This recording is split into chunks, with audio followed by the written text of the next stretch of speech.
किसी ने बड़े कमाल की बात कही है कि जिंदगी में संकट का हर दरिया पार होगा, थोड़ी सी हिम्मत रखिए, देखना एक दिन चमत्कार भी होगा। हाय गाइस, मेरा नाम है आरजे कार्तिक। एक छोटी सी कहानी। ये कहानी एक अमीर सेठ की। एक सिटी के सबसे अमीर सेठ थे, बहुत सारा पैसा था, बहुत सारे बिजनेसेस चल रहे थे, बहुत सारी फैक्ट्रीज के मालिक थे, कहीं कोई कमी नहीं, हर तरीके से संपन्न थे। एक दिन अपनी फैक्ट्री का दौरा करके शाम में घर लौटे थे।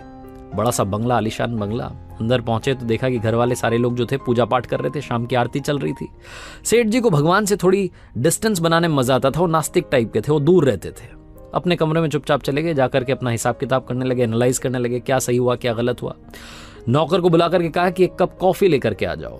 नौकर गया कॉफी तैयार करने के लिए। अचानक से सेठ जी को दर्द होने लगा सीने में, बेचैनी महसूस होने लगी। वापस नौकर को बुलाया और कहा कि एक काम करो, फटाफट से डॉक्टर्स को बुलाओ, कॉफी बाद में बनाना। उस सिटी के जो टॉप हॉस्पिटल के डॉक्टर्स थे वो सारे के सारे आए, आकर के जांचें करी, बहुत सारी रिपोर्ट्स आई। मालूम चला कि सेठ जी हर तरीके से परफेक्टली फाइन थे। सेठ जी ने कहा कि मुझे तो अभी भी बेचैनी हो रही है, मेरे लिए तो दवाइयां लिखी। डॉक्टर्स ने कहा कि आप ठीक हैं, कहाँ परेशान हो रहे हैं। फिर भी सेठ जी का मन था, वो अंदर ही अंदर अजीब सा महसूस कर रहे थे। तो डॉक्टर्स ने दवाइयां लिख दी और साथ में नींद की गोली लिख दी कि अगर नींद ना आए तो ये भी ले लेना, लेकिन आप आज आराम करना, किसी बात की वजह से शायद आप परेशान हैं, इसीलिए आपको बेचैनी हो रही है। नौकर ने खाना तैयार किया, दवाइयां लेकर के आ चुका था। सेठ जी ने दवाई ली, सोने के लिए बिस्तर पर चले गए, लेकिन नींद नहीं आ रही थी, करवट बदल रहे थे। बिस्तर से उठ करके वो नींद की गोली भी ले ली, लेकिन तब भी नींद नहीं आ रही थी। बहुत देर हो गई थी। घड़ी उठा करके देखा तो रात की 3 बज रही थी। सन्नाटा था, हर तरफ शांति थी। उन्हें लगा कि इस बंद कमरे में शायद घुटन हो रही होगी। कमरे से बाहर निकले, अपने आलीशान बंगले के बगीचे में गए, गार्डन में जाकर के टहलने लगे, लेकिन वो वहां भी उन्हें सुकून नहीं आ रहा था। उन्होंने सोचा कि थोड़ा बाहर टहल करके आता हूं। घर से बाहर निकल गए, कॉलोनी में सड़क पर टहलते टहलते दूर चले गए। इतने ख्यालों में खोए हुए थे, फैमिली को लेकर के, बिजनेस को लेकर के, पता नहीं 50 बातें चल रही थी कि घर से कब दूर आ गए मालूम ही नहीं चला। सड़क किनारे एक चबूतरा था, वहां जाकर के बैठ गए, चप्पल नीचे उतार दी, आराम से बैठे थे। उसके बाद में अपने बचपन को याद करने लगे, उन दिनों को याद करने लगे जब स्ट्रगल किया करते थे, जब लाइफ में कुछ नहीं था। वो सारे दिन याद आने लगे। सेठ जी अपने ख्यालों में थे, तभी वहां एक कुत्ता आया और उनकी एक चप्पल अपने मुंह में दबा करके भाग गया। सेठ जी ने देखा तो फटाफट से उसके पीछे भागे अपनी चप्पल छुड़वाने के लिए। कुत्ता दौड़ता दौड़ता पास में झुग्गी झोपड़ियां थी, वहां जाकर के चला गया। उस कुत्ते के पीछे पीछे गए, आवाज लगाई, वो कुत्ता थोड़ा डरा, उसने अपने मुंह में से वो चप्पल नीचे गिराई और वो वहां से खिसक लिया। सेठ जी ने दूसरी वाली चप्पल भी पहनी और वापस अपने घर के लिए आने के लिए तैयार थे। उन्हें याद आया कि घर भी तो चलना है, कितनी देर से बाहर बैठा हूं। तभी उन्हें किसी के रोने की आवाज आने लगी। सेठ जी ने आसपास देखा तो एक झोपड़ी में से रोने की आवाज आ रही थी, एक महिला के रोने की आवाज आ रही थी। तकरीबन सुबह के 4 बज रहे होंगे, काफी देर हो चुकी थी। सेठ जी ने सोचा कि क्या करूं, जाकर के पूछूं क्या बात है या फिर अपने घर चले जाऊं। उनके मन ने कहा कि घर चलते हैं, कहां फालतू के पंगे में पड़ना है, अपना काम करते हैं, अपन अपने काम से काम रखते हैं। सेठ जी घर की तरफ चलने के लिए आगे बढ़े, 4-5 कदम आगे बढ़ाए। फिर मन में दूसरा ख्याल आया कि एक बार जाकर के पूछ तो लूं, पता तो कर लूं कि बात क्या है। उस झोपड़ी के पास गए, झांक करके देखा तो अंदर वाकई में एक महिला रो रही थी। दीवार से, वो जो झोपड़ी की दीवार थी, उससे सर पटक पटक के रो रही थी।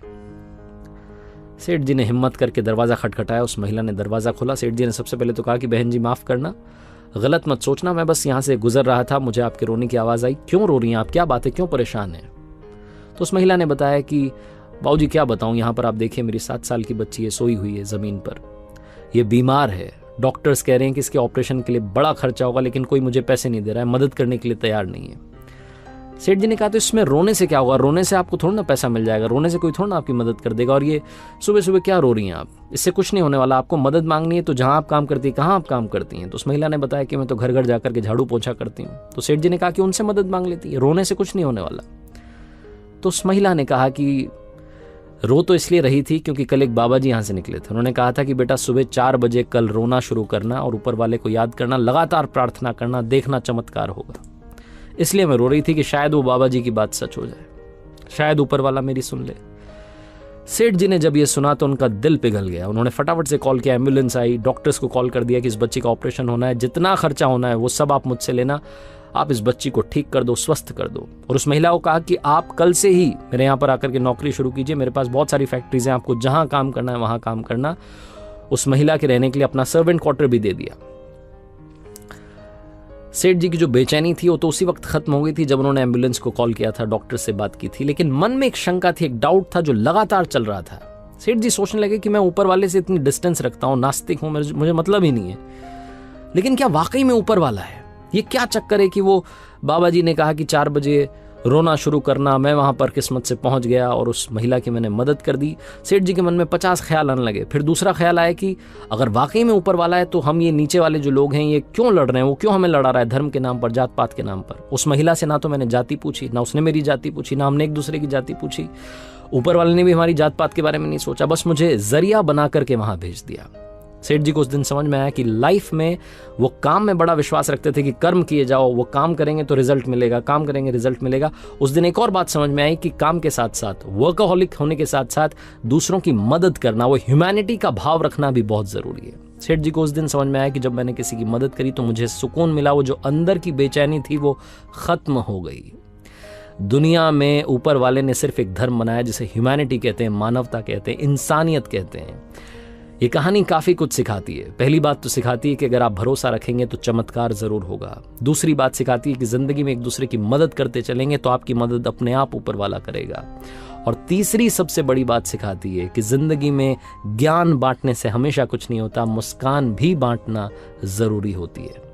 इसीलिए आरजे कार्तिक हर कहानी के आखिरी में कहता है, ऊपर वाले के आशीर्वाद के साथ, अपनी मेहनत के साथ, अपनों के प्यार के साथ कर दिखाओ कुछ ऐसा कि दुनिया करना चाहे आपके जैसा। याद रखिए, हर सोमवार सुबह 9:30 बजे मेरे सोशल मीडिया हैंडल्स पर देखिए एक नई कहानी।